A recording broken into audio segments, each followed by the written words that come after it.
Durant ces 3 jours de visite, j'ai eu une meilleure compréhension de la situation sécuritaire en Ituri. Les rencontres avec les autorités provinciales, inclus le gouverneur, le conseil provincial de sécurité, les représentants des différentes couches sociales, les femmes, les jeunes, les leaders communautaires et les représentants de la société civile m'ont permis de mieux mesurer les conséquences de la crise.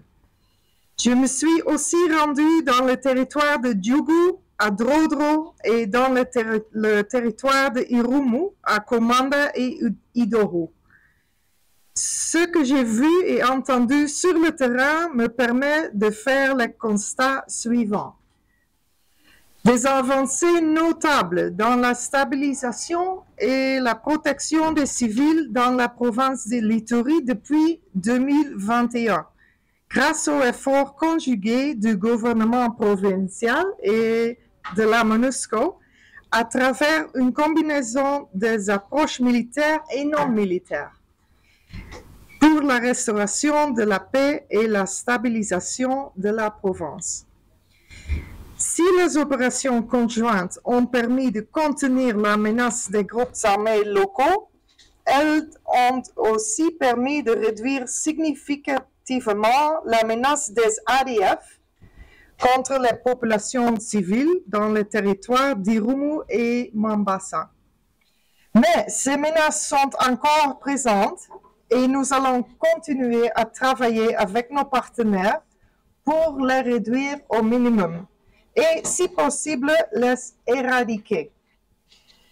Il est réconfortant de constater que de nombreux axes routiers nationaux et de dessertes agricoles ont été sécurisés, permettant la libre circulation des biens et des personnes. Je félicite Son Excellence, Monsieur le Gouverneur, pour ses grandes réalisations et son engagement à rétablir la paix et la sécurité sur toute l'étendue de la province. Toutefois, des poches d'insécurité subsistent encore dans le territoire de Djougou, en particulier dans les zones d'exploitation minière de Mongwalo. La distance de la violence entre groupes armés sur fond de lutte pour le contrôle des carrés miniers affecte sérieusement la vie des populations civiles et cela est inacceptable.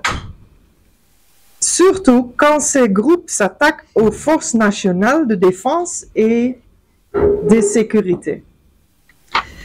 Lors de ma visite à Komanda, j'ai été particulièrement frappée par les progrès réalisés en matière de retour de la paix et de cohésion sociale grâce à une initiative de dialogue intercommunautaire entre les communautés Nande et Lessé, mise en œuvre par les autorités territoriales sous le leadership de Son Excellence, Monsieur le Gouverneur de Provence, avec le soutien de la MONUSCO. Cette initiative positive doit être encouragée.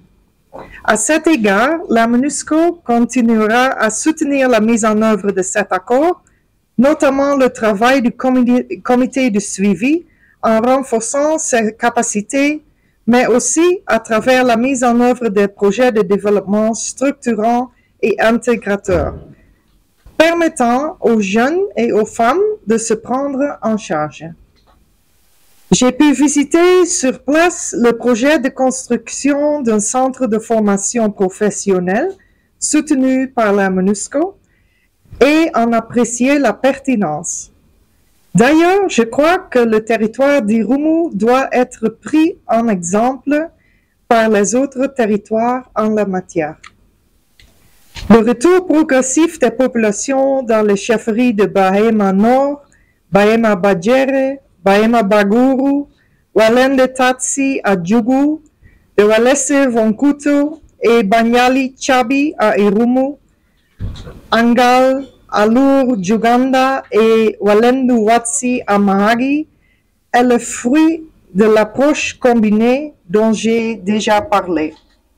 Elle a été proposée par la population et les autorités provinciales soutenues par la MONUSCO. Nos efforts se focalisent désormais sur le renforcement de la cohésion sociale dans ces entités.